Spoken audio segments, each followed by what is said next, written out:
Perfecto, muchas gracias. Pues ya iniciamos, ¿verdad? Pues muchas gracias a todas y todos. Sean bienvenidos a esta sesión de nuestro Seminario Internacional Educación Intercultural y Producción de Conocimiento de los Pueblos Indígenas. En esta ocasión, pues tenemos un tema importante, relevante, si bien sale de la geografía del centro de México, pero también es para nosotros como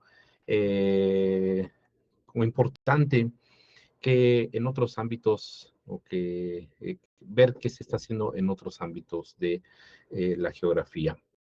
Pues tenemos la presencia de nuestro compañero, de nuestro colega Rafael Flores Hernández, quien está transmitiendo, quien se encuentra en el Instituto de Educación Media Superior de la Ciudad de México, a quien agradezco enormemente el tiempo que presta para presentarnos su trabajo.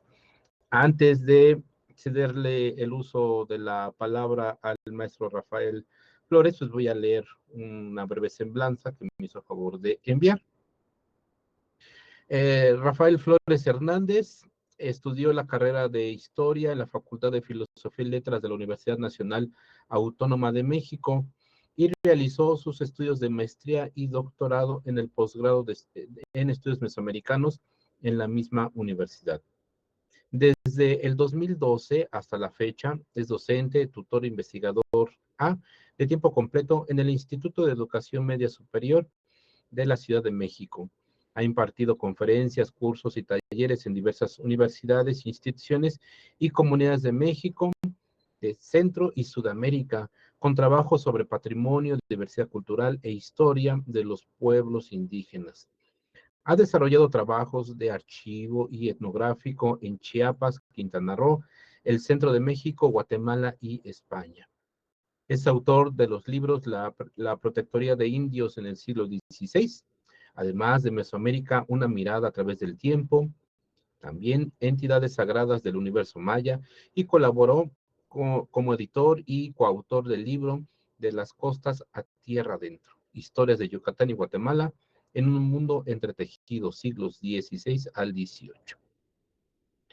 El maestro Rafael Flores Hernández ha escrito capítulos para libros colectivos como La Guerra Fría en América Latina y Por los senderos mayas de las tierras altas de Chiapas y Guatemala, al tiempo que ha publicado en revistas como Estudios de Cultura Maya y Diacronías, revistas de investigación histórica. Actualmente se enfoca en procesos de educación, formación y capacitación como agente capacitador externo por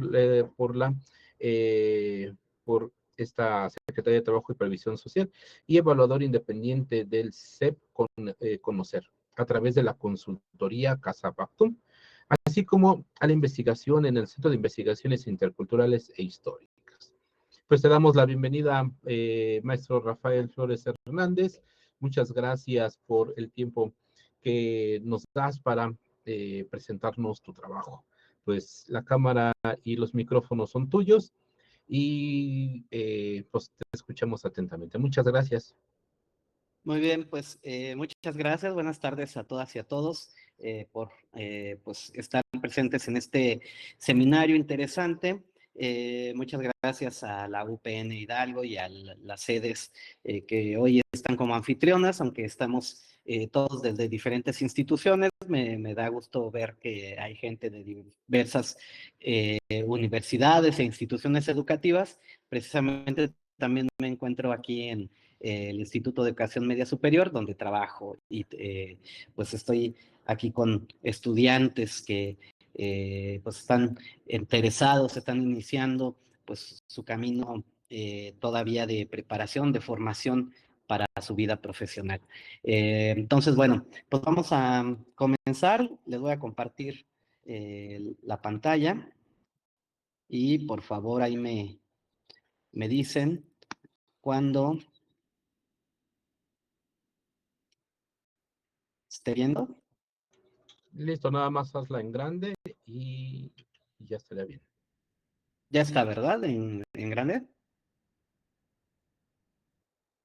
Sí, sí está completa ya la imagen. No, todavía no. Bueno, esperemos a ver si no se tarda mucho. Ya, bueno, aquí desde de mi computadora ya la tengo lista, ¿verdad? Bueno, vamos a dar inicio a esta plática que titulé Los manuscritos mayas del siglo XVII como instrumento de justicia. Y bueno, van a ver por qué elegí el siglo XVII, que junto con el XVIII tal vez sean de las épocas menos estudiadas para la historia de los pueblos indígenas, porque pues a veces se piensa que durante la época colonial no hay como gran cosa, o que todo fue únicamente sujeción, evangelización, cuando también tenemos que darnos cuenta que estos 300 años que los pueblos indígenas de México, de Mesoamérica, pues formaron parte del Imperio Español, pues también presenta fechas muy distintas, características muy distintas entre sí, dependiendo de la fecha. No es lo mismo el siglo XVI, que, bueno, muchas veces nos centramos en los procesos de conquista y colonización, y aparte del conocimiento que tenemos de estas fechas, pues hacemos generalizaciones para el resto de la época colonial, ¿no? De la Edad Moderna. Sin embargo, hay diferencias notables en estos 3 siglos, ¿no? Es un periodo de tiempo bastante amplio. Entonces, bueno, también dadas las características pues, de la sesión, y que también no queremos abarcar mucho y apretar poco, decidí elegir el siglo XVII para hablar sobre manuscritos mayas, particularmente en las tierras altas de Guatemala. Y bueno, vamos. Hay que recordar que, bueno, nosotros, o el área maya que de esta manera, se parte de un criterio de carácter lingüístico para determinar que quienes formaron parte de esta área cultural de lo que denominamos Mesoamérica, pues es un criterio meramente lingüístico, es decir, todas aquellas comunidades o pueblos o ciudades que hablaban un idioma que pertenece a esta familia lingüística, pues fueron aglomerados o considerados como pueblos mayas, ¿no? Pero también recordemos, y eso es muy importante, señalar que el área maya, al ser tan extensa, tiene características muy diferentes, y los pueblos que la constituyeron también son muy diferentes entre sí. Para el estudio del área maya, a grandes rasgos, podemos dividir de dos maneras este territorio, y una de las maneras es hablar de las tierras del norte, que abarcarían el estado actual de Yucatán, con Quintana Roo y Campeche, parte de Quintana Roo y Campeche. El área central, que ocuparía las grandes selvas. Las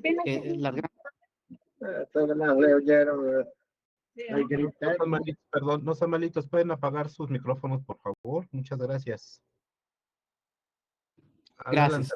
Entonces, el área central, que pertenece a las grandes selvas del Petén, que bueno, dependiendo el país o el estado tiene diferentes nombres, pero más o menos formaba una unidad geográfica que se ubicaba aquí en el centro de la península de Yucatán, al sur de la península de Yucatán, y que están las selvas.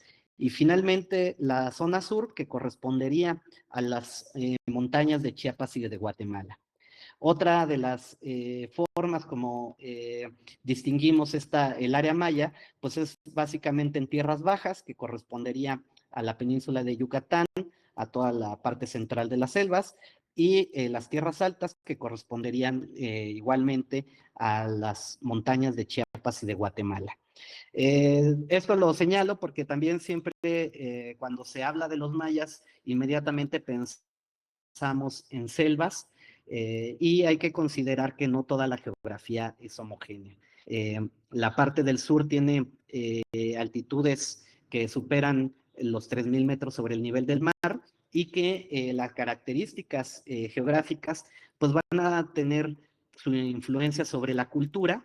Entonces la gente que vive en estas montañas, estos mayas de alteños, no van a tener una vida y una cultura como la de los mayas de las tierras bajas. Además, hay que considerar que el área maya se encuentra en un espacio geográfico que en una parte corresponde al Mar Caribe, otra parte al Golfo de México, pero entonces también tenemos mayas costeros que se dedicaban a cosas muy distintas y tenían una cultura muy diferente a los mayas de las tierras altas. Eh, también quería presentarles esta imagen de una fotografía que tomé en Carrillo Puerto, en Quintana Roo, que es además un lugar muy importante para los mayas Macehual o los mayas Cruzó, es decir, estos mayas rebeldes que mantuvieron un territorio enorme, eh, libre de presencia de los caxlanes o la gente mexicana u otra que pertenecía a otros grupos étnicos distintos al maya y que pues era un espacio de libertad y que aquí en Carrillo Puerto, pues tenían un santuario, y tienen un santuario muy importante a la patrona de ellos, que es la Santa Cruz Parlante, que guió esta rebeldía y que les permitió tener este territorio en gran parte del siglo XIX y que esta rebelión del movimiento social maya, mal llamado Guerra de Castas, pues fue concluido hasta el siglo XX bajo la dictadura de Porfirio Díaz. Y esta imagen, además de estar en un lugar muy representativo de la cultura maya, me llamó mucho la atención que este texto que acompaña el mural, que dice, la zona maya no es un museo etnográfico, es un pueblo en marcha. Y esto lo señalo sobre todo porque cuando pensamos en los mayas, como generalmente ocurre cuando hablamos de los pueblos indígenas, pensamos que con la conquista y pues ya terminó toda la historia. Y más hoy en día que debido al auge turístico, pues se centra mucho en una más bien escenografía, una representación dentro del área maya de únicamente de la antigüedad maya, sin considerar que los mayas todavía son pueblos vivos que están presentes en todo este territorio que conforma esta gran región que es el área maya. Entonces, para que no olvidemos que los mayas no solo construyeron grandes ciudades, grandes sitios como Chichen Itzá, como Palenque, como Calakmul, sino que además siguen construyendo todas las grandes obras que hoy en día siguen teniendo y que pues muchas de estas grandes obras siguen siendo extractivismo cultural, pero que finalmente, bueno, más allá de ello, pues los mayas siguen siendo una sociedad viva y con mucho auge. Y precisamente argumentando en favor de ello, pues nosotros nos vamos a centrar en la época colonial para saber y ver que precisamente los mayas seguían existiendo aún después de la conquista y colonización española, y vamos a ver también la relación que tienen con los mayas contemporáneos. Esta imagen la quiero poner, ya es un mapa precisamente de la época colonial que está retratando o se centra sobre todo en el reino de Guatemala, que a veces también en un afán imperialista, dicen en Centroamérica, el imperialismo mexicano, que aunque soy mexicano también somos críticos de la concepción del Estado Nacional, racista, homogeneizador, pues queremos hacernos a la idea de que la Nueva España era un territorio que abarcaba, a veces lo dibujan llegando hasta Centroamérica, lo cual no era así, aunque hubo cambios en la jurisdicción a lo largo de estos 300 años de que el área maya estuvo o formó parte del imperio español. El reino de Guatemala formó una entidad aparte del virreinato de la Nueva España. Empezaba este territorio regido por la audiencia de Guatemala, comenzaba en Chiapas y terminaba hasta lo que hoy en día es Costa Rica. Entonces aquí tenemos este territorio que, bueno, en este mapa se incluye toda la península de Yucatán o el territorio de Yucatán, que antes no estaba dividido en estados y que este sí estaba bajo la jurisdicción de la Audiencia de México. Pero entonces el área maya durante la época colonial en realidad estuvo dividida en dos grandes jurisdicciones, la que estaba o formaba parte de la Nueva España y por otra parte el territorio que pertenecía a la Audiencia de Guatemala. También, hay que señalar que en el área maya, a diferencia de otras regiones como el altiplano central mexicano, donde hubo mucha presencia de personas no indígenas, en el área maya, en realidad la presencia de gente no maya, pues era mínima. Y durante toda la época colonial se construyeron estas villas españolas que tenían una influencia, un radio de acción en torno a cada una de ellas, pero aquí en medio había un gran territorio denominado como el territorio de los insumisos o la montaña, llamada de diversas maneras, que fue un espacio de autonomía para los diferentes pueblos mayas. También, debido a varios factores económicos, políticos, geográficos, pues no hubo la migración o presencia de gente no indígena en este territorio, y eso nos explica por qué en el territorio maya, pues a diferencia de otras regiones, pues todavía la cultura tiene una gran vitalidad, una gran fuerza, que pues ciertamente ahora estamos o se está pasando por un periodo pues muy complejo, donde por lo menos yo veo que lo que no se pudo hacer durante muchos siglos, durante 5 siglos, desde la llegada de extranjeros con los españoles primero y luego ya en la época independiente con los mexicanos, pues ahora con el auge de las grandes inmobiliarias que están despedazando los territorios ancestrales mayas y que por todos lados no vemos ofertas de terrenos en Mérida, alrededor de la Riviera Maya, bueno, pues ahí van a afectar profundamente pues la historia de este territorio, de la gente que ha habitado históricamente este territorio, y también con megaproyectos como el llamado Tren Maya. Entonces, durante la época colonial, pues tenemos únicamente la presencia española circunscrita a estas villas, y nosotros hablaremos en torno a la provincia de Guatemala, que formaba parte de un territorio más amplio, y vamos a hablar del territorio de Momostenango, de los mayas alteños, que vamos a ubicar aquí hacia el occidente del altiplano guatemalteco, a unas 4 horas de la frontera con México, 3-4 horas de la frontera con Chiapas. Bien, antes de entrar plenamente en el siglo XVII, vamos a retroceder un poquito en el tiempo, vamos a hablar y quiero dar algunos antecedentes porque voy a estar hablando de documentación que se generó, que bien pertenecía al siglo XVII, pero cuyos antecedentes estaban en el siglo XVI. Entonces, aquí les presento una imagen que ha sido estudiada y llama mucho la atención de los documentos que conformaron el siglo XVII y que tiene su origen durante el siglo XVI.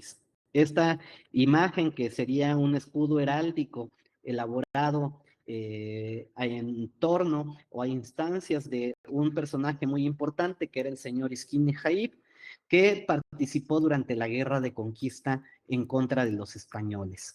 Entonces, estos documentos de los cuales voy a hablar han sido muy estudiados, llaman mucho la atención por tener una narración muy impactante, muy particular sobre la guerra de conquista. Sin embargo, estos documentos, como vamos a ver a continuación, no hablan solo de esta época, sino luego ya se meten en conflictos políticos, territoriales, que muchas veces los investigadores ya no nos llaman la atención, ya no nos parecen como dignos de ser estudiados, ya decimos, mucha gente luego dice que ya están contaminados, que pues que ya no son puros. Bueno, así apenas en un espacio que estoy trabajando, decían eso, bueno, es que ya no son como documentos puros, como si valieran menos los mayas del siglo XVI, XVII que los mayas del siglo XV o antes de la llegada de los españoles.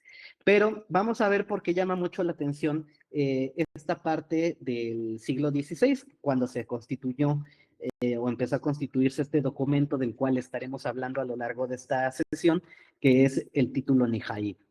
Entonces, les voy a leer esta narración sobre la guerra de conquista, donde este personaje, el señor Isquín Jaib, se enfrenta con las huestes de Pedro de Alvarado durante la guerra de conquista.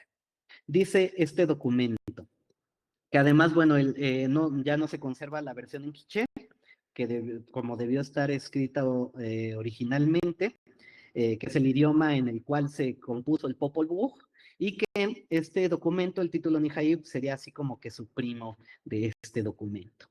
Entonces, bueno, no conservamos la versión en quiché, pero tenemos la versión en español que dice: luego el rey de Chicumarcaj despachó a un gran capitán llamándose Tecum. Este personaje Tecum, le señalo, es uno de los grandes seres culturales de Guatemala, reconocido por enfrentarse también a Pedro de Alvarado, pero a la par de él estaba el señor Nehaib, del cual vamos a estar hablando continuamente. Entonces, bueno, dice, luego el rey de Chicumarcaj despachó un gran capitán llamándose Tecum, nieto de Kikab cacique.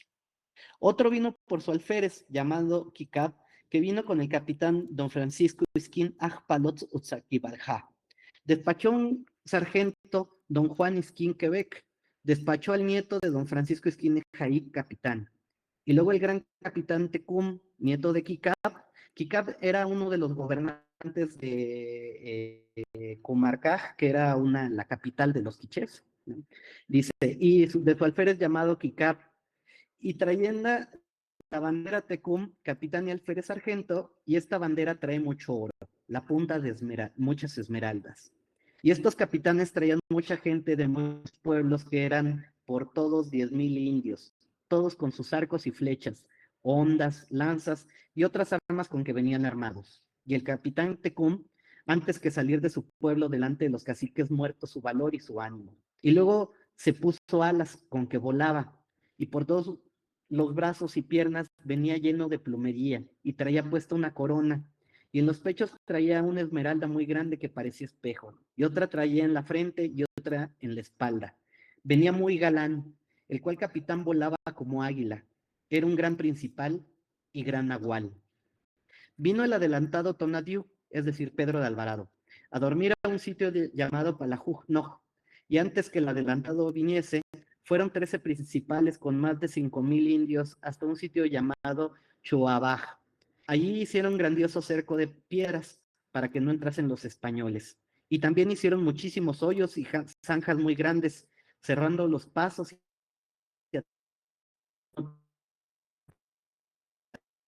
Ellos estuvieron 3 meses en la... porque no, los indios fueron uno del pueblo de Ajshepach, indio capitán hecho águila, con 3,000 indios a pelear a los españoles. A medianoche fueron los indios y el capitán hecho águila de indios. Llegó a querer matar al adelantado don Natiu y no pudo matarlo porque le defendió una niña muy blanca a los hartos que querían entrar, y así que veían a la niña, luego caían en tierra y no se podían levantar al vuelo. Y luego vinieron muchos pájaros sin pies, y estos pájaros tenían rodeada a esta niña, y querían los indios matar a la niña, y estos pájaros sin pies que la defendían, y les quitaban la vista a estos indios que nunca pudieron matar a Tonatiuh ni a la niña. Se volvieron y tornaron a enviar otro indio, capitán hecho rayo, llamado Isquín Ajpalot Utzaquibalja, llamado Nehaib. Y estos de Nehaib fueron a donde estaban los españoles, hecho rayo, queriendo matar al adelantado. Así que llegó a dar una paloma muy blanca encima de donde estaban los españoles, que los que estaban viendo luego se les y no podían levantarle por 2 o 3 veces el rayo. Tantas veces los ojos caían en tierra. Los españoles se volvieron y dieron los piques de Chicumarca, diciendo cómo habían ido estos dos capitanes a ver si podían matar al Tonatiuh y que tenían la niña con los pájaros sin pies y la paloma que les defendía a los españoles. El adelantado soldados y entraron por Chuaral, trayendo 200 indios tlaxcaltecos y taparon los hoyos y zanjas que habían hecho y fueron los indios de Chuaral a ver a los españoles, los cuales españoles mataron a los indios de Chuaral, que eran por 3,000 por todos los indios que mataron los españoles, los cuales traían a todos 200 indios de los de Chetuluy y más que no mataron de los de Chuaral. Los fueron atando a todos y les fueron atormentando. Y luego los indios atormentados dijeron a los españoles que no les atormentasen más, que ellos les darían oro y muchas esmeraldas y diamantes, que ellos tenían a los capitanes Nejaib y Nejaib hecho águila y león. Y bueno, sigue esta narración sobre la guerra, que, como señalo, es una narración espectacular en la medida en que nos habla del pensamiento, de la cosmovisión de los mayas quiché, y cómo concebían esta guerra de conquista, que no solo se llevó, digamos, en términos militares, sino lo que nosotros denominaríamos también en términos de entidades sagradas, ¿no? Como podemos entender o concluir de la narración que les acabo de leer, pues estos capitanes, estos señores quiché, se van a enfrentar, pero además tienen cualidades de nahualismo. Entonces pueden transfigurarse o manejar el rayo, pueden convertirse en águilas para atacar a los españoles, pero también dan cuenta de que los españoles estaban defendiendo por lo que nosotros podríamos considerar una advocación de la Virgen que estaba siendo defendida por ángeles, ¿no? Y además cuando aparece la blanca paloma, pues incluso una referencia a que también estaba participando una manifestación del Espíritu Santo. Entonces, bueno, esto se los leo porque, sobre todo el título Nijaib es conocido por esta narración y otras partes que también resultan muy interesantes. Lamentablemente, quienes o muchos de los que estudian estos textos, se quedan hasta esta parte. Y luego lo demás que sigue de estos documentos ya no les interesa. Lo cual, pues, me parece un error de índole metodológico, pero también un error, y no sé si sea error o más bien sea una postura poco crítica hacia el valor que tienen estos documentos. Como si nada más hasta ahí todos los textos que hablan sobre la cosmovisión, sobre la fundación de los pueblos, fueran valiosos, y ya no el resto, que tiene que ver mucho con la explicación de procesos que continuaron durante los siglos XVII, XVIII, XIX, XX y que llegan hasta nuestros días. Entonces nosotros vamos a seguir en esta tarde un poco con lo que pasó después de esta narración.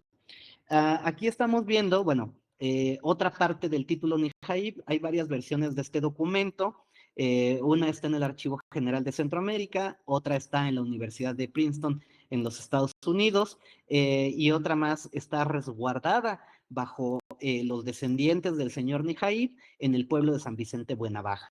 Entonces, aquí les estoy presentando una imagen de este documento que resguarda el pueblo y que pues ya muchas veces ya no llama la atención porque bueno, pues ya desde que ven y se ve que hay sellos ya de la época colonial, que están certificando este documento, pues bueno, dicen ya esto ya no tiene valor para entender la cosmovisión o las creencias de los pueblos mayas, ¿no? Entonces ya lo dejamos de lado.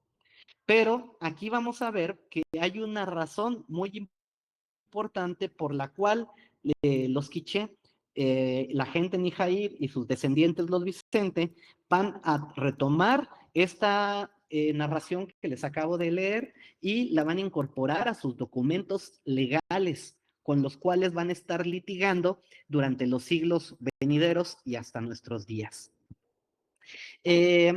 Aquí vemos otro, este es un documento que no está en el pueblo, que se encuentra en el Archivo General de Centroamérica, pero que hay que estar haciendo cruces, como todos los que se dediquen a la historia, y bueno, a lo mejor las compañeras, los compañeros que no sean historiadores profesionales, dicen, bueno, ¿cómo llegan los historiadores a las conclusiones que nos presentan? Bueno, pues tenemos que hacer investigación documental, tratar de hacer cruces en los papeles que encontramos en diversos archivos, que en el caso de la investigación sobre este manuscrito, el título Nihai, pues hay que ver, he tenido la fortuna de ver el documento que tiene el propio pueblo, pero también lo vamos cotejando y vamos haciendo confrontación con la información que nos proporcionan manuscritos o documentos que se encuentran en el Archivo General de Centroamérica, que está hoy en día en Ciudad de Guatemala, pero también en el Archivo General de Indias, en Sevilla, España, y otra serie de archivos municipales y locales con los cuales hay que ir trabajando. Entonces, ahí durante la investigación sobre este documento, pues encontramos estos interesantes textos en el Archivo General de Centroamérica que van a corroborar y que conforman una parte de lo que tiene el pueblo de San Vicente de Buenavaj resguardado. Entonces, voy a leer esta parte de la presentación y dice: durante el mes de abril de 1696, a Mateo Vicente, su hijo Francisco Vicente, así como a Pedro Vicente, vecinos de Momostenango y miembros de la parcialidad de los Vicente, se les inició un proceso ante el alcalde mayor de Huehuetenango, Guatemala, acusándolos de diversos delitos. El primero, no asistir a los oficios religiosos, ni ellos ni sus hijos. Segundo, no obedecer a los alcaldes y justicias de su pueblo. Tercero, no participar en los tequios comunitarios, y dice el documento, con sus familiares, que son muchos. Cuarto, no haber acudido a las entradas contra los lacandones, que los lacandones no corresponden a los Hatchwinik que hoy en día viven en Chiapas, sino a otros lacandones que habitaban precisamente la parte oriental de Chiapas y que hicieron hacia fines del siglo XVII, perdón, del siglo XVIII, allí, perdón, sí, siglo XVII, disculpen las confusiones de fechas, pues prácticamente un arrasamiento contra estos lacandones, y que fue unas entradas que se hicieron desde Chiapas, desde Guatemala y desde Mérida, no solo contra los lacandones, sino también contra los itzás, que eran, digamos, los últimos señoríos mayas independientes que habían conservado pues su libertad o desde la llegada de los españoles. Entonces, bueno, aquí dice que estos mayas de los Altos, los Vicente, no habían querido entrar contra los lacandones. Y finalmente el delito más grave que le imputaban era armarse durante los tiempos. Lo cual, bueno, ahí nos parece sospechoso, pues todos los delitos y por qué se les impone procesos judiciales en contra de ellos, y puede ser que la razón más relevante tenga que ver con que no estaban de acuerdo con las mediciones que querían hacer las autoridades españolas sobre su territorio, ¿no? Que además, pues, si no es obvio, pues querían mutilar, hay que decirlo. En este proceso contra los Vicente asistieron en calidad de acusadores y testigos los alcaldes y regidores de Santiago Momostenango, quienes señalaron que los acusados se exculpaban de los delitos, señalando que no tenían provisiones de su majestad para ello, así como mucho dinero para pleitear. Es decir, que los Vicente van a tener mucho dinero para mantener sus juicios y estar peleando contra las autoridades, ¿no? Razón por la cual los de su parcialidad, de manera recurrente, se veían inmiscuidos en conflictos. En este proceso contra los Vicente podemos situarlo en medio de un drama más complejo que nos llevaría a retroceder casi un siglo atrás. Es decir, este pleito que ustedes están viendo es de fines del siglo XVII, pero en realidad vamos ahora a regresar otra vez en el tiempo, a situarnos a comienzos del siglo XVII y tratar de entender por qué los están metiendo a la cárcel y por qué los están acusando de lo que los acusan. Entonces vamos hacia principios de los años de 1600. Eh, Aunque no queda del todo clara la fecha exacta de su nacimiento, hacia fines del siglo XVI, es decir, los últimos años de los 1500, vio la luz uno de los descendientes más ilustres de la Jauni Jaib, aquel que peleó nahualizado contra Pedro de Alvarado, el cual hasta nuestros días es considerado un héroe cultural en la región, don Diego Vicente, el Ajau Diego Vicente. Tampoco queda clara la razón ni el momento en que los Vicente decidieron cambiar el apellido Nijaib por el de Vicente, el cual, de acuerdo con Robert Carmack, se realizó en honor a un religioso que ofició en Momostenango, que es la cabecera municipal de donde pertenece el pueblo de San Vicente Buenavaja, que vamos a estar hablando. Sin embargo, tanto documentalmente como en la oralidad, Diego Vicente y sus descendientes, todos estos Vicentes de los que hablamos, siempre defendieron pertenecer al linaje del señor Nijaib, al que llamaban, y hasta nuestras fechas, llaman abuelo. De lo que bien queda constancia es de los procesos legales de los que fue partícipe durante el siglo XVII para conseguir tierras a favor de su parcialidad, de los privilegios de los que gozó, así como de la importancia política y económica como vecino de Momostenango. Los manuscritos también dan notas sobre las negociaciones que tuvo Diego Vicente con los vecinos españoles. Dos de estos, Gaspar de los Reyes y Gabriel Mateo, lo reconocieron como Tlatoque de Palots, a cambio del testimonio que Vicente dio en favor de los hacendados en los procesos de composición de sus tierras. Luego de que los alrededores de Buenavaja. Robert Mack y Carlos Ochoa Garza ya han realizado sendas biografías sobre este personaje, y en mi propio trabajo etnográfico he quedado sorprendido por la abundante narrativa, tanto en Momostenango como viendo ahí en considerado como el Momostenango en la ubicación en la que actualmente se encuentra, y también fundó el pueblo de San Vicente Buenavaja en las tierras de su propia parcialidad, ayudando también en la edificación y ornamentación de la iglesia de Santiago Momostenango. Es decir, este personaje, Diego Vicente, que decía descender directamente del señor Nijaí, del el Nahual, ¿no? En realidad era heredero también, digamos, de todo el territorio que había pertenecido al señor Nijaí. Y en realidad esa es la razón por la cual los mayas quiché, particularmente los Vicente, van a incluir esta narración de la guerra de conquista, porque forma parte de la argumentación para defender su territorio, tanto en el siglo XVI como vemos que están haciéndolo durante el siglo XVII sus descendientes. En el contexto de las composiciones llevadas a cabo durante el siglo XVII, Diego Vicente compró tierras que antes eran comunales para estancias ganaderas en 1629. En 1633 y 1644 añadió 5 caballerías a las tierras de su parcialidad, logrando juntar un total de 11 caballerías. A ellas hay que sumar otras 2 caballerías que fueron medidas y compuestas en su favor en 1654 en el paraje denominado Pacajá y la Loma Chozol Mumutzig. Robert Carmack registra otras estancias de Diego Vicente en regiones vecinas, pero también en la lejana costa del sur. Y esta es una práctica que ya existía entre los quichés desde la época antigua, que no solo ocupaban las tierras altas, las montañas donde hoy en día se asientan, que son tierras que están alrededor de los 3,000 metros sobre el nivel del mar, sino que también tenían tierras o territorios que estaban pegados en la costa, sobre todo pues para tener acceso, por ejemplo, al cacao, ¿no? Tenían cacauteras en la costa.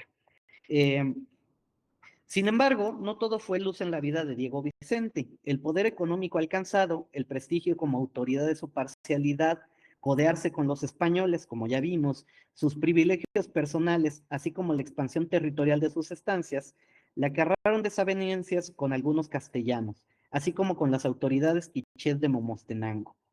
Los documentos coloniales dan cuenta de las acusaciones en su contra por vestir a la usanza española, acaparar tierras relengas, comunales o de sus vecinos y de prácticas leoninas para hacerse de las mismas. Asimismo, se le acusaba de no ser partícipe de los tequios y menos aún de no respetar a las autoridades de Momostenango. También la oralidad da cuenta de un Diego Vicente con dotes de nahual, que tenía atemorizada la región, robaba mujeres y defecaba oro. Incluso se murmura sobre relaciones incestuosas con su hermana, lo cual le acarreó castigos por parte de los santos patronos de Momostenango. Es decir, este Diego Vicente era un personaje muy importante, ¿no? Y que además, como vemos, hereda las dotes de Nahual de su abuelo, el señor Nijaí, y estas dotes de Nahual, pues las usa pues para ir expandiendo sus territorios. Que también hay que contextualizar esto y tratarlo de entender dentro de la situación política y territorial de este pueblo. Todavía hasta la fecha, en San Vicente Buenavaj, bueno, aquí ahí estamos viendo una imagen de la que llaman la casa de Diego Vicente, ahí en el pueblo de San Vicente Buenavaj, que es pues una zona arqueológica que debió pertenecer al siglo XVII, ¿no? Entonces, bueno, como ya no es una pirámide, ya la gente dice, no, no, eso ya no es espectacular, ya no lo visitamos, ¿no? Pero tiene un valor muy importante y que además, bueno, cuando, digamos, yo iba recorriendo ahí San Vicente y me mostraron este lugar, pues, bueno, hicimos el registro y lo interesante luego fue que documentalmente comprobamos que este espacio, esta zona arqueológica, pues corresponde a las estancias de Diego Vicente. Pero, como decía, el territorio de Diego Vicente no era personal.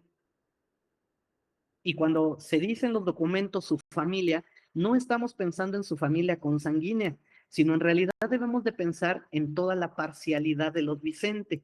Y que esta parcialidad, hasta hoy en día que existe, no la conforman solo gente que se apellida Vicente o que esté emparentada consanguíneamente, sino en realidad Vicente lo forma toda la comunidad están bajo este territorio de Ajpalots, hoy en día llamado Buenavaj, que pues tienen como pues ahí jurisdicción sobre este territorio. Entonces todos ellos tienen representatividad, se apelliden Vicente o no, dentro de la parcialidad de los Vicente. Entonces cada año se va a elegir representantes de los diferentes caseríos, de las diferentes estancias de Buenavaj, y entonces la gente que se elige dentro de estos espacios, pues van y conforman a la parcialidad de los Vicente, pues que todavía pues tiene la detención territorial y jurisdiccional de este territorio.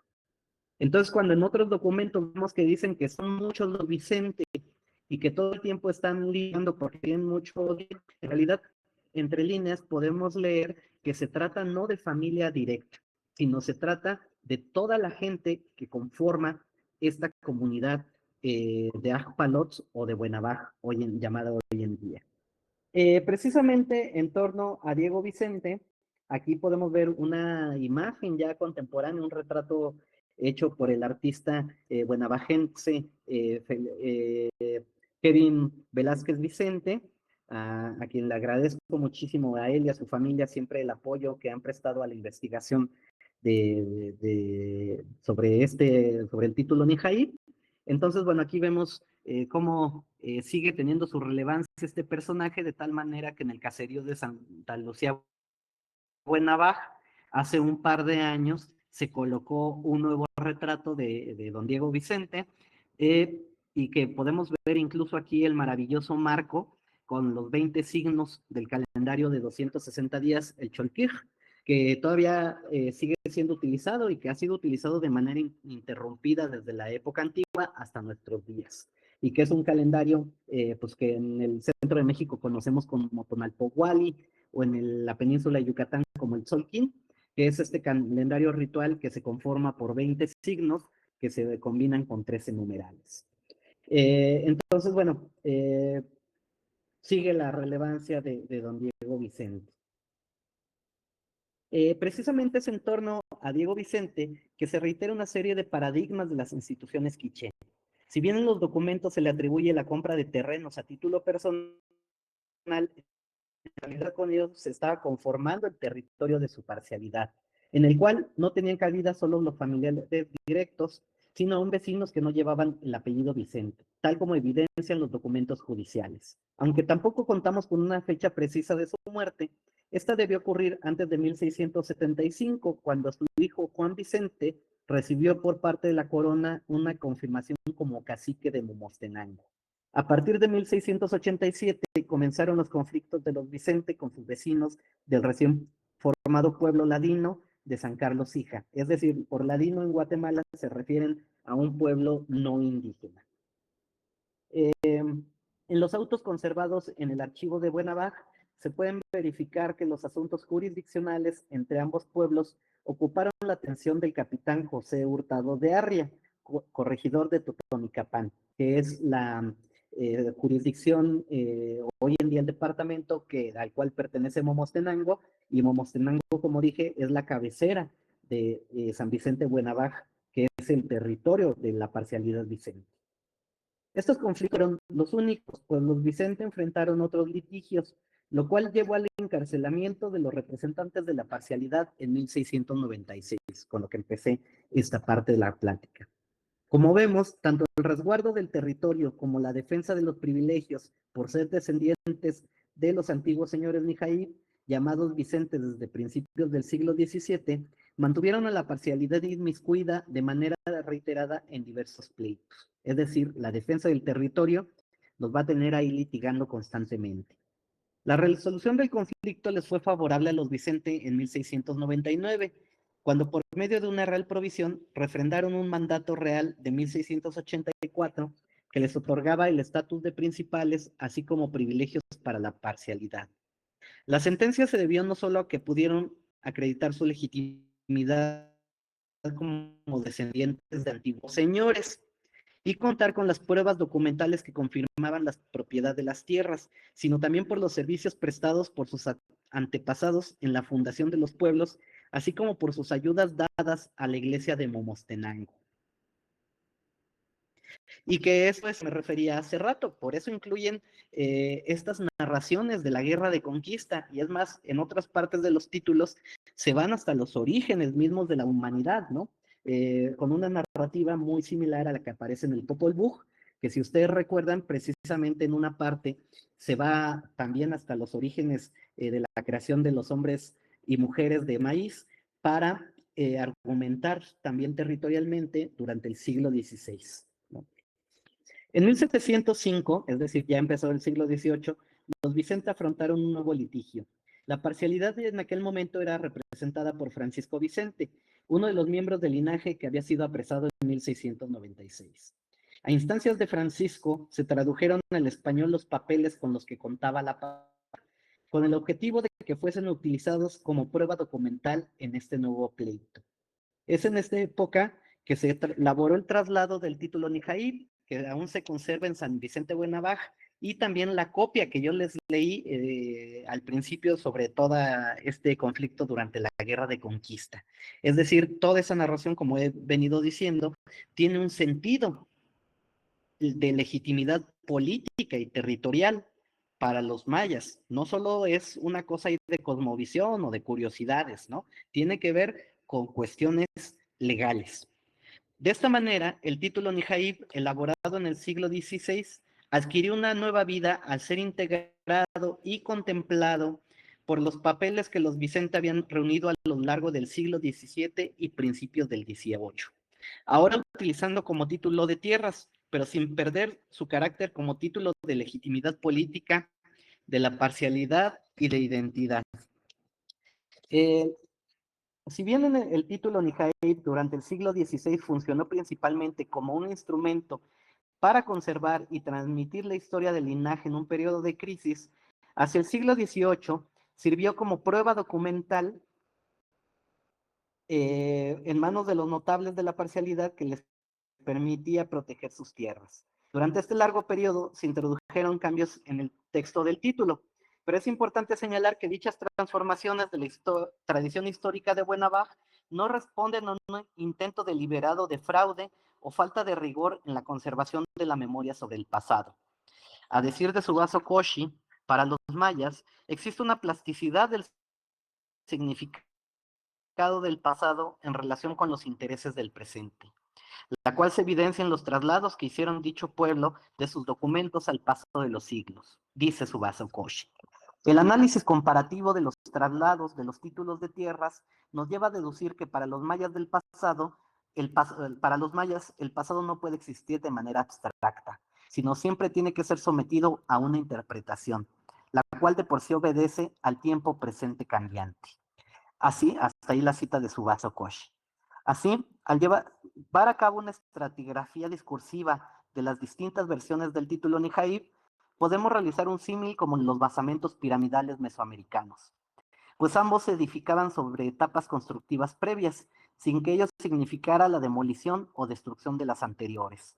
Estudiar solo una de dichas etapas nos permite conocer un instante específico, pero no toda la historia, significado y complejidad del monumento. Visto de esta manera, el título Nijaib, hacia principios del siglo XVIII, era una construcción discursiva en la que internamente confluían tiempos que daban lógica y soporte a la parte visible del monumento. Y pues baste decir que todavía el título Nijaib no se queda en el siglo XVIII, que es hasta donde voy a dejar esta plática, sino que todavía sigue funcionando y todavía sigue con vida para los mayas quiché, particularmente para la gente Vicente y la parcialidad de los Vicente de San Vicente Buenabaja, ¿no? Aquí podemos ver a las autoridades comunitarias de este pueblo que hoy en día siguen resguardando y siguen dándole vida a este documento que comenzó a elaborarse desde el siglo XVI. Aquí incluso podemos ver en el cambio de autoridades que se lleva a cabo cada 1 de enero, pues con muy orgullosos ahí las autoridades que van a cambiar con la bandera propia de San Vicente Buenavaj a la par de la bandera guatemalteca, ¿no? Y además atrás vemos a toda la comunidad acompañándoles, ¿no? Como consideraciones finales, pues quisiera decir, después de esta charla, que los mayas continúan hasta nuestros días su milenaria historia, con su producción intelectual y cultural. Es decir, no nos vamos a quedar solo pensando que los mayas desaparecieron en algún momento, que cada rato vemos noticias absurdas y ridículas que dicen, ahora sí sabemos por qué los mayas desaparecieron. Jamás desaparecieron, ni en la época antigua. Sabemos perfectamente que Palenque, Tikal, todas estas zonas arqueológicas fueron abandonadas como capitales, pero los campesinos seguían viviendo alrededor. Sabemos que durante la guerra de conquista no se acabaron los mayas, sino que estos pueblos siguen vivos y latentes en nuestros días. También otra consideración es que pues no hubo una pasividad ante la llegada del régimen colonial. Muchas veces decimos, es que los españoles hicieron esto, destruyeron, como si los pueblos indígenas, no solo del área maya, sino en general, pues hubieran estado ahí cruzados de brazos, ¿no? Esperando a que los destruyeran, los mataran, los frailes los evangelizaran, ¿no? Como podemos ver con estos documentos, pues ellos estuvieron litigando, estuvieron ahí presentes, estuvieron muy firmes de seguir manteniendo su historia. También hay que considerar que estos pueblos mayas van a tener aportaciones a la historia universal, ¿no? Como parte de una globalización en la cual se vieron inmiscuidos a partir del siglo XVI. Es decir, para entender lo que ocurre en estos pueblos, en estas comunidades, ya no los podemos ver aislados de lo que pasa en un drama global, ¿no? Porque también ellos fueron parte de este imperio español, ¿no? Y fueron parte de la globalización que se va a dar durante la Edad Moderna. Ciertamente en condiciones distintas a las de otros grupos étnicos, pero ahí van a estar y tenemos que reconocer esta presencia. También hay que reconocer que no solo produjeron manuscritos que tratan sobre su cosmovisión y que ahí recurrimos al Popol Vuh, al título de Totonicapán, pero también a otros documentos como los chilames, el Chilam Balam de Chumayel, el de Ixil, y otros muchos documentos famosos de la península de Yucatán, de Chiapas, de Tabasco, que decimos, bueno, vamos a ver aquí la cosmovisión. No, ciertamente podemos entender eso, encontrar eso, pero que además estos manuscritos tienen un fuerte sentido político, territorial y social, que muchas veces no queremos reconocer en estos documentos. Y que pues tenemos la necesidad de estudiar los procesos de los siglos coloniales para comprender las problemáticas contemporáneas. Pues con esto cerraría esta presentación y pues dar espacio para un diálogo. Espero no haberlos confundido con tantos Vicente a lo largo de todo el siglo XVII, empezando desde el XVI, pero como pueden ver, los Vicente, los herederos del señor Nejaib, siguen estando ahí presentes, siguen teniendo el apellido Vicente, y aunque no lo tengan, forman parte de esta comunidad histórica y heroica que sigue defendiendo su territorio ancestral. Muchas gracias.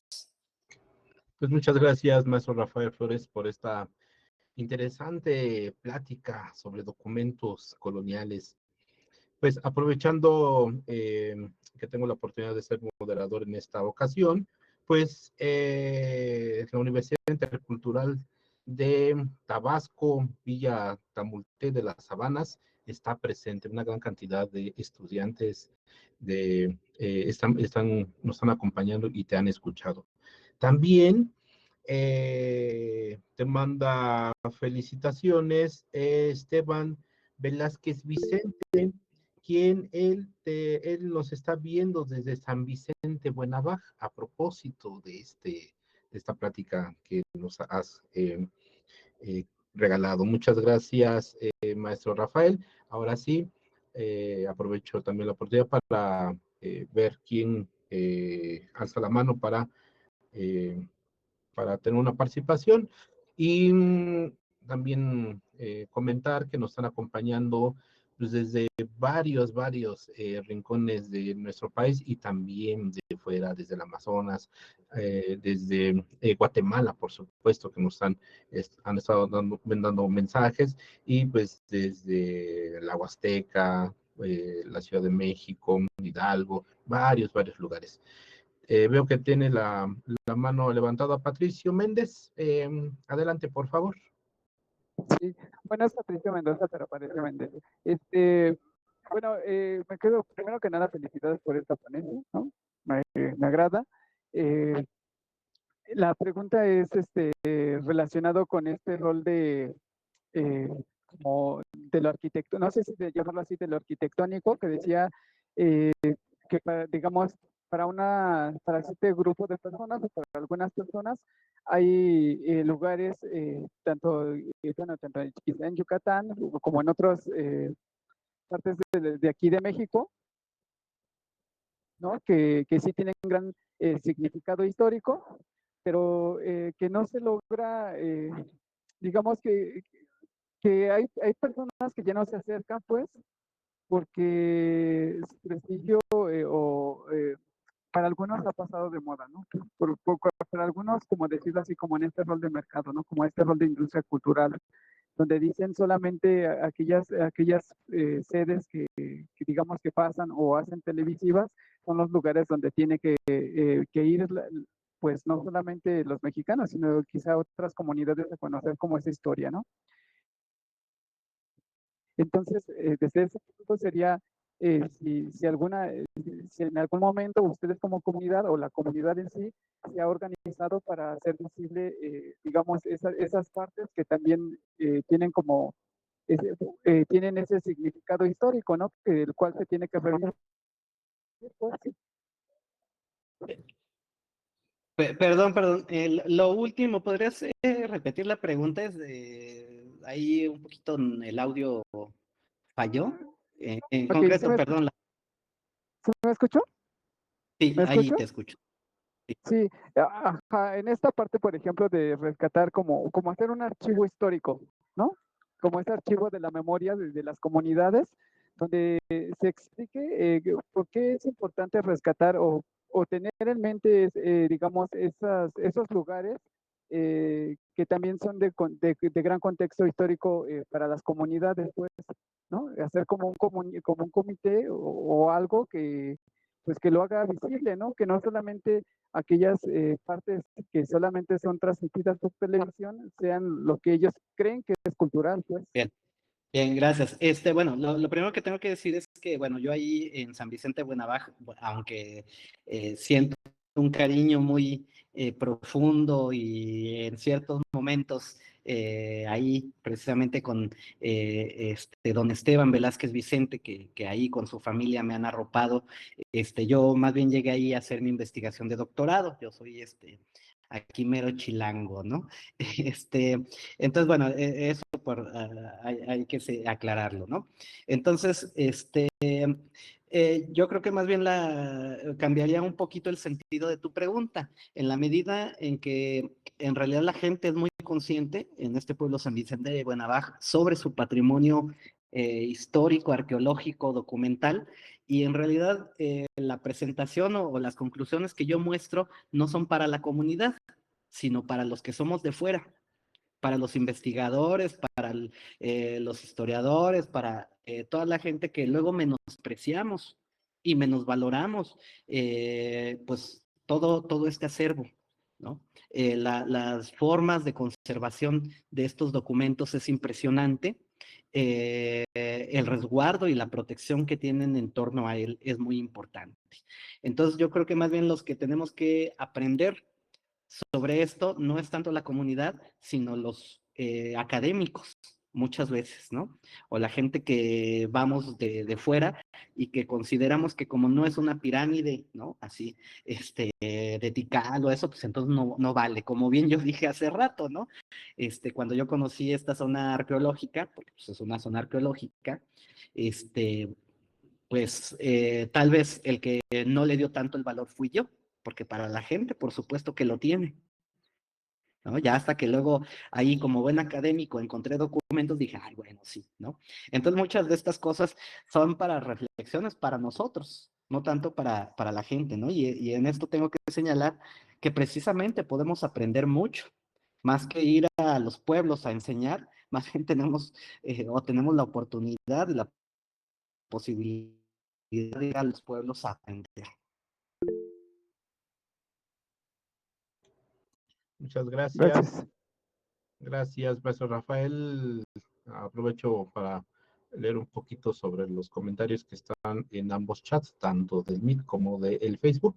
Pues saludan desde San Cristóbal de las Casas, desde la Amazonia de Brasil, desde Colima, de acá de Pachuca, además de la Universidad Autónoma de Sinaloa, de la Universidad Autónoma de la Ciudad de México, de la Universidad Autónoma del Estado de Hidalgo, de la UNAM, de Huejutla, y también Martín Velázquez nos hace o te hace una pregunta o un comentario desde el chat del Facebook. Dice, los mayas se centraron se asentaron en el estado de Tabasco como uno de los lugares comerciales e importantes de la época. Por eso es considerado Tabasco la puerta al mundo maya. El comentario de Martín Velázquez Hernández, alumno de la carrera de Lengua y Cultura de la Universidad Intercultural de Tabasco. Además, también, pues, mandan saludos y felicitaciones por la ponencia, pues, la Universidad Intercultural de Tabasco. Raquel Morales, desde el Facebook, menciona que es importante recordar los sucesos que han pasado en el siglo XVIII. Gracias por fomentar la investigación sobre los mayas. También tenemos saludos. A Patricio ya hizo su comentario y le damos ahora la palabra a Areli Larios López. Adelante, por favor.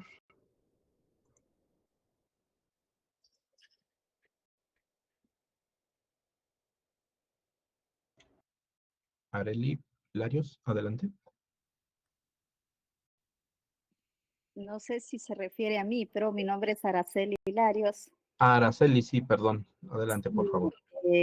Muchísimas gracias por este espacio interesante. Yo soy una guatemalteca. Mi abuelita era una comadrona maya. Entonces, en primera persona, sé qué significa vivir y aprender un poco de cosmovisión. Pero como una buena estudiante de Derecho formada en academia, en donde lamentablemente lo que menos conocemos son las culturas nuestras, es el sistema jurídico nuestro, es nuestra historia, son nuestros documentos y toda la riqueza que tenemos. Por lo tanto, como bien decía el maestro de Casa Bactum, muchas veces nosotros estamos acostumbrados a verlo como museo o a promoverlo como turismo, pero no estamos acostumbrados a poder provocar diálogos interdisciplinarios, valorando la verdadera riqueza política, jurídica, económica que se encuentra en estos pueblos y que ha sido tramandada de generación en generación. Entonces, tanto el Popol Vuh, tanto la cosmovisión, la consuetudinaria transmandada de forma oral, tanto los códices nos dan las verdaderas, para mí, no obstante, yo como les digo, soy formada a nivel académico en la parte jurídica, viendo los marcos que ya sabemos cosa es derecho, cuáles son las concepciones de las instituciones, y entonces dejamos de valorar el verdadero derecho para los pueblos. Por lo tanto, es de verdad un gusto participar en este espacio. Estoy de acuerdo con el maestro de Casa Bactum. Somos los que estamos fuera académicamente quienes tenemos que aprender de los pueblos. Y lo digo porque ahora que yo estoy haciendo mi investigación y con el paso del tiempo, inicio a ver la riqueza real que en su momento era folclore, de repente, porque así nos enseñaron a pensar. Entonces, los felicito. Yo soy una doctoranda de Tor Vergara aquí en Roma, Italia, pero soy guatemalteca, chapina, 100%. Muy orgullosa de mis raíces. Yo hago una pregunta. Una de las mayores dificultades con las que me he encontrado es en la búsqueda de información justamente en este tema. Porque cuando vemos la información y la historia, queda mucho como una cuestión, sí, como sabemos y se dicen ni siquiera se llaman las ruinas, el término, las ruinas, ¿no? Las ruinas mayas, pero no los vemos como lo que son, se hablan de los trajes típicos, pero no los vemos como el tejido que tramanda la historia, ¿ya? Entonces, se necesita más información a nivel escrito para poder revalorizar y también nosotros, por lo menos en el caso personal, poder también llevar este plano de temática a nivel internacional.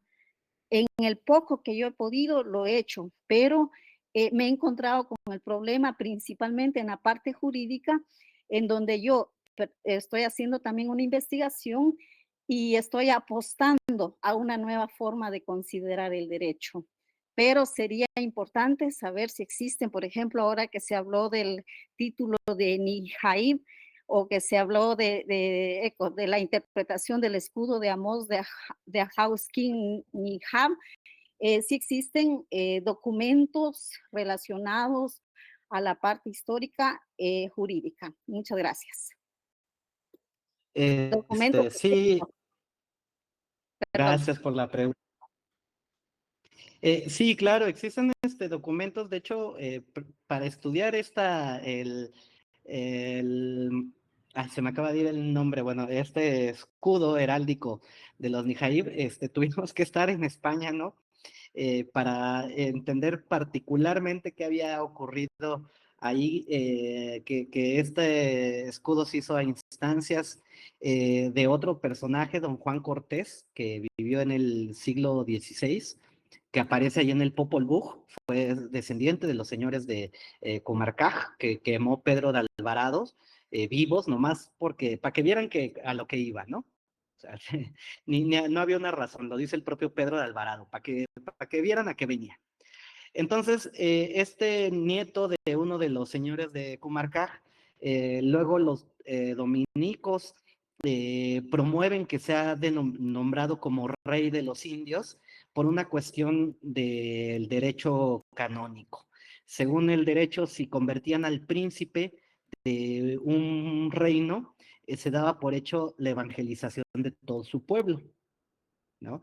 Que en realidad así funcionó la evangelización, ¿eh? A veces nos damos a la idea de que había que ver los frailes, ciertamente sí estaban encargados de la prédica de cada persona, pero sobre todo los dominicos partían de esta idea del derecho, ¿no? O sea, la conversión era sobre el príncipe y sobre el territorio en general. Ya lo que pensara la gente en particular, pues bueno, medio se lavaban las manos, ¿no? Pero entonces llevan a este joven don Juan Cortés, que hoy en día sabemos, bueno, no hoy en día, sino sabemos que los jóvenes no tenían derecho para ocupar estos puestos importantes, sino que estos puestos siempre estaban reservados para gente con experiencia, ¿sí? Todos no eran puestos hereditarios. Pero bueno, a los dominicos les convenía, se lo llevan a España, y en España le da la corona reconocimiento como rey de los indios, y luego cuando viene de regreso para América, pues lo asaltan los corsarios franceses y le quitan sus títulos, y entonces don Juan Cortés se queda varado en Sevilla, ¿no?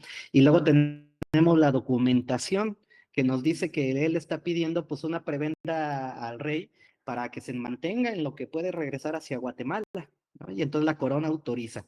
Entonces, toda esta documentación hay que, pues, existe, cuesta su trabajo encontrarla, y por eso hablaba al principio de estos cruces que tenemos que hacer entre archivos, que es totalmente necesario, ¿no?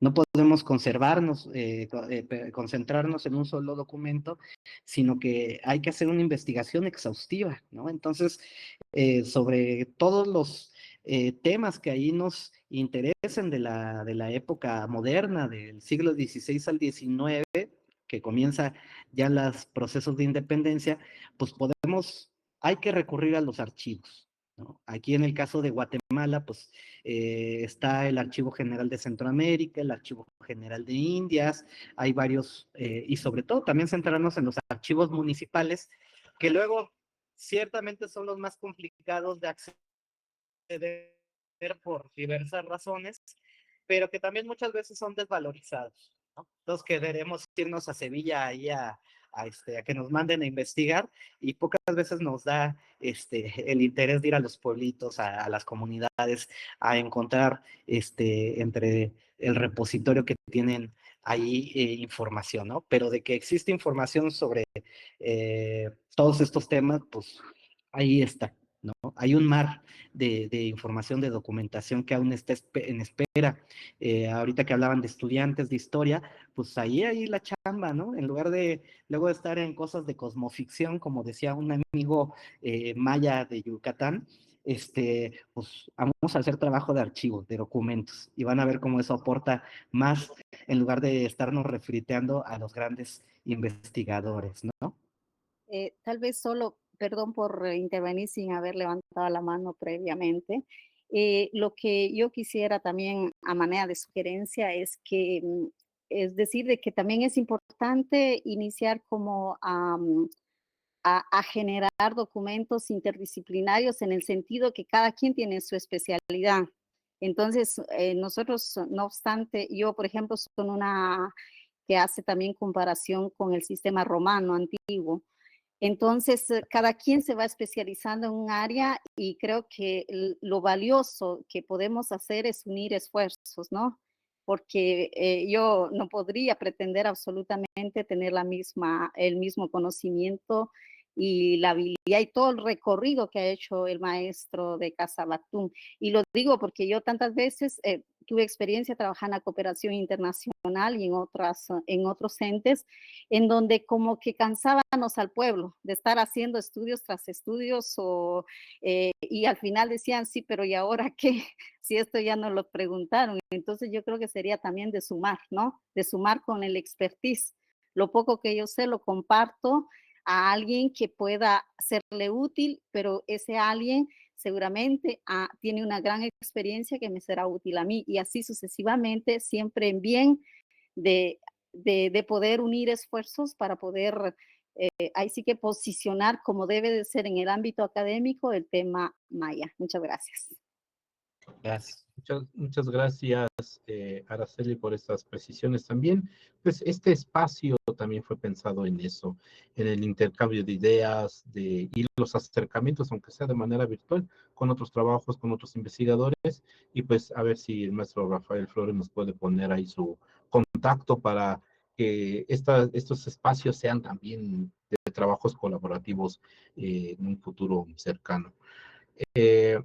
Por otro lado, en el chat del Facebook, Adri García menciona, es importante conservar la historia de los mayas, conocer los amplios descubrimientos que existen. Muchas felicidades, es una enseñanza para nosotros los estudiantes. Un saludo y felicidades por su investigación desde Tabasco, Universidad Intercultural.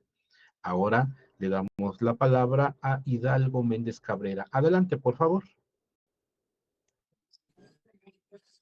Buenas tardes. Bien, primera cuestión que quiero hacer es felicitar al maestro Rafael, de verdad, muchas felicidades. Excelente ponencia, interesante temática que ha tratado y realmente es de mucho valorar todo el esfuerzo que se ha hecho para, tal vez no sea el término correcto, yo lo manejo como reconstrucción del conocimiento de nuestros pueblos. Realmente es interesante redescubrir, porque no lo estamos descubriendo nosotros, sino es redescubrir esa gran riqueza en todos los sentidos, en el amplio sentido de la palabra, de ese conocimiento tan hermoso de nuestros pueblos. Y pues, primeramente, felicidades por ese trabajo. Bien, yo quisiera comentar referente a todo lo que explicaba. Realmente me llamaba la atención muchos elementos que mencionaba, pero más bien yo quisiera entender esta parte o más o menos preguntar al final referente a esto.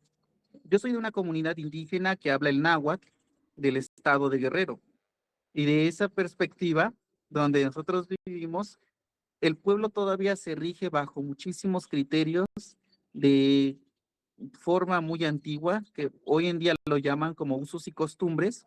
Sin embargo, nosotros nos basamos en una situación diferente. Utilizamos un término que es el término huehuetlatoli, que significa antigua palabra.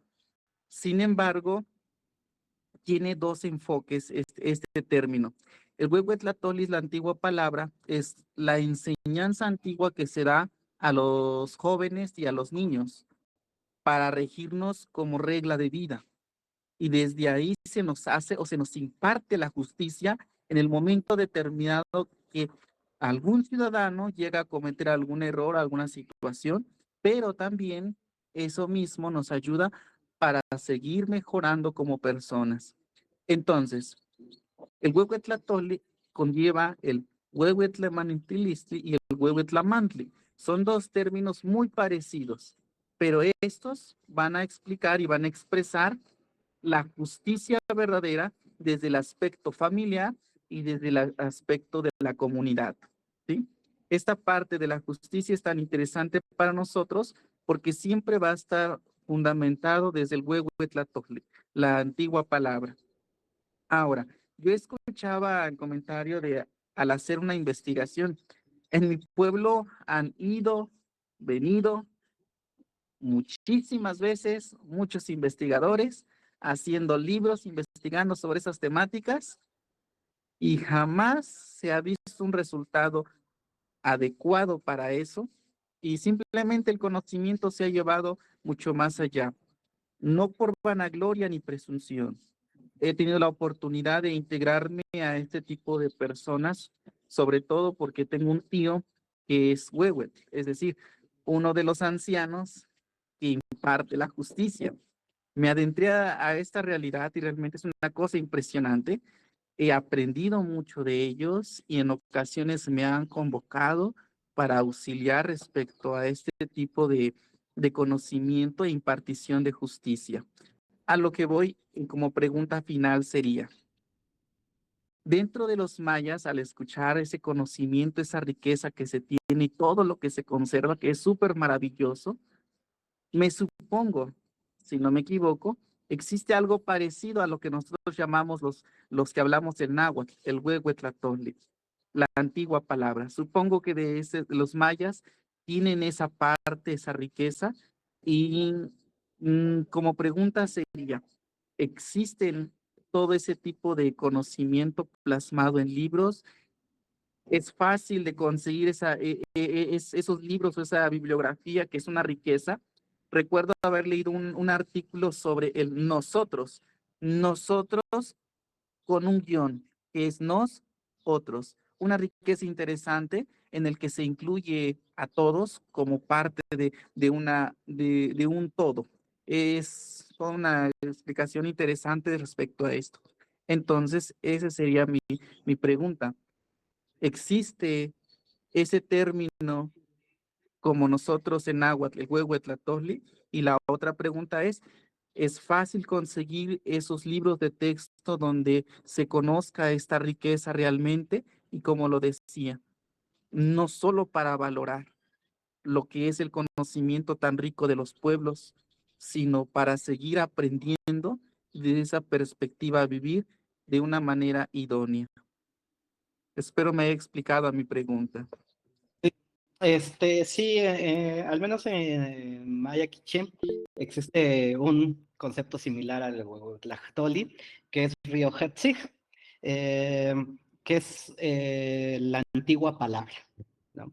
Y aquí quiero mencionar un compañero que, hablando de compartir conocimientos, el antropólogo Carlos Ochoa García, un excelente amigo, que ha desarrollado muchísimo más el concepto, ¿no? Yo recomiendo principalmente si quieren ampliar este tema, se acerquen a sus trabajos que ya tiene publicados, Carlos Freddy Ochoa García, investigador antropólogo guatemalteco. Pero entonces esta palabra, Riojatzig, es la palabra de los ancestros, es precisamente lo que dices, es guía para nosotros, ¿no? Para la gente de hoy en día, ¿no? También es un certificado de validez. Este concepto, ¿no? Ahorita me estaba acordando que hace unos años hubo una polémica en Guatemala, que como decía, este personaje de Tecún, que tiene monumentos, es como el símbolo de la defensa de los pueblos en Guatemala, ¿no? Un poquito como el Cuauhtémoc que a veces que queremos ver aquí en México. Y entonces en un periódico se dudaba de su existencia. Y Carlos Freddy me decía que precisamente él, viendo con gente de San Vicente, le decían que pues era improbable que no existiera el señor Tecún. ¿Por qué? Pues porque el título Nijaib señala que a la par de Tecún peleó el señor Nijaib, ¿no? Entonces, eso era prueba de la veracidad, ¿no? De ello, ¿no? Entonces, en este concepto, como bien dices, es muy similar al Huehuetlactoli. Hay mucha cercanía, sobre todo en el aprendizaje, ¿no? En cuanto a formas de justicia, ciertamente hay formas muy particulares que muchas veces tienen que ver con lo restitutivo, ¿no? Ahí recomendaría la obra pues de Carlos y Gudrun Lenkersdorf, la maestra recién fallecida Gudrun hace unas semanas, que pues trabajaron también entre los Tojolwinik o Tojolabales de Chiapas, ¿no? Ya un poquito saliendo, ¿no? Del espacio, pero también están los trabajos de el compañero Lucas Ruiz, que es de San Andrés Larrainzar, ¿no? Donde habla sobre todas estas maneras y procesos de constituirse, ¿no? De cómo la justicia no solo tiene que ver con algo hacia afuera social, sino también que la justicia tiene que ver con la constitución misma de las personas, ¿no? Más bibliografía del tema, por el momento, híjole, no me llega a la cabeza, podemos estar en contacto, cualquier cosa, mi correo es A de Ángel, de Arcángelo, R de Rafael, F de Flores y la palabra historia, ¿no? Con la H de Hernández de mi mamá. Pero es ARF y la palabra historia, @gmail.com. Y si no, ahí en el Face me pueden encontrar precisamente como Rafael Flores Hernández, ¿no? A través de la página del Centro de Investigaciones Históricas y Culturales o la de Casa Bactun. También ahí pueden ustedes mandar mensaje y estaremos en contacto, ¿no? Para pues ahondar en temas de bibliografía. Muchas gracias, maestro Rafael. Patricio, no seas malito, puede ser así como muy breve con tu participación, es que el maestro Rafael ya se tiene que retirar. Claro, bueno, solamente es qué tan difícil fue para usted acercarse a esa comunidad, ¿no? Sabiendo que pues a veces los abuelos son celosos con la información y digo, no sé si decirlo así, por tanto robo de información que ha habido de pronto de las personas que se acercan, eh, ¿cómo es que se ha ido tejiendo o cómo fue que tejió más bien esa relación? Pues a lo largo de muchos años. Y qué bueno que sea así, ¿no? Yo agradezco, de una vez aprovecho, quería cerrar con eso, pero bueno, voy a aprovechar de una vez, porque tengo que agradecer a todas las autoridades de San Vicente Buenavaj por permitirme acceder a su pueblo, a su patrimonio, abrirse conmigo, a la alcaldía comunitaria, al consejo de los principales, a la parcialidad de los Vicente, a los Cocode, a la familia Velázquez Vicente, que ya no, hace rato comentó don Esteban, porque todos ellos fueron quienes me han abierto el espacio, ¿no? Y cómo lo abrieron, pues soy afortunado de que ellos decidieron que darme ese acceso, ¿no? Como decía hace rato Hidalgo, efectivamente siempre hay pues un extractivismo por parte de la academia, ¿no? Todos sabemos que ahí todos andamos en busca de la chuleta, buscando becas para ir a tal pueblo, a tal lugar, y pues ya se acaba la beca y se acaba el interés por pues, el pueblo, ¿no? Y pues bueno, yo tengo que decir que en realidad, pues, no sé si sea por ello o por otra razón, pero pues más bien, mi formación como historiador, pues está al servicio de ahí del pueblo, ¿no? Entonces, más que, más que yo ir no sé cómo expresarlo, ¿no? Pero más que ir a hacer ahí mi investigación, creo que la gente me permitió hacer mi investigación porque consideró que podía aportar algo a la comunidad. No sé si lo he logrado, ¿no? Yo más bien me siento siempre en deuda con la familia, con los amigos de ahí de San Vicente, con el pueblo mismo, pero en realidad pues trato de que mi trabajo esté al servicio de ellos, ¿no? ¿Y cómo le va uno haciendo? Pues teniendo calma y esperando a que la gente considere que uno tiene que o puede ya acceder a ciertas cosas, ¿no? Entonces, eso, por ejemplo, en términos de tiempos CONACYT, ¿no? Que nos piden que en tantos años terminemos y entreguemos trabajo, bueno, pues es que, perdón, pero pues los tiempos en la comunidad no funcionan así, ¿no? Entonces, bueno, ya tal vez me estén vetando yo por andar diciendo estas cosas, pero pues es que no podemos andar apurando a la gente, ¿no? Ni podemos andar ahí con nuestra libretita, así como hay un meme que dice, dime tu cosmovisión, ¿no? O sea, más bien uno llega y pues al servicio, hay que ponerse al servicio y pues allá los tiempos de la gente. Pienso que así tendría que ser, ¿no? Pues muchas gracias, maestro Rafael, por esta interesantísima charla y además por la presentación.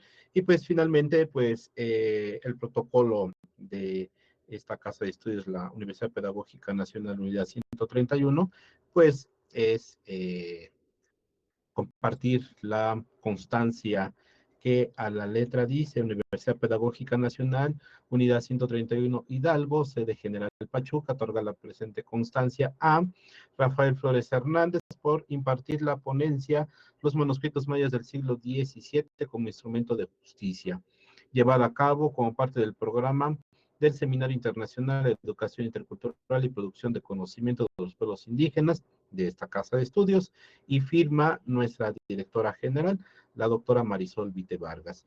Pues muchas gracias, maestro Rafael. Ya te haré llegar la constancia vía correo electrónico y pues agradecer tu presencia. Recordarle asimismo a nuestros amigas y amigos que nos están viendo por la página del Facebook y también los que están presentes en el Meet, que el próximo 22 de junio tenemos como invitado al maestro Iván Lina Ramos, quien nos hablará sobre la matemática mesoamericana. El maestro Iván Lina Ramos va a repetir el 13 de julio con una conferencia que se llama Cognición Mesoamericana. Pues los esperamos a todas y todos, estén atentos a sus correos, que les está llegando el acceso para inscripción a cada ponencia, a cada sesión, y además el link de acceso a la sala de Meet. Pues muchas gracias a todas y todos. Gracias, Rafael. Gracias, doctora Dalia Peña Islas, por también por su coordinación. Y pues nos despedimos. Gracias y que pasen buena tarde.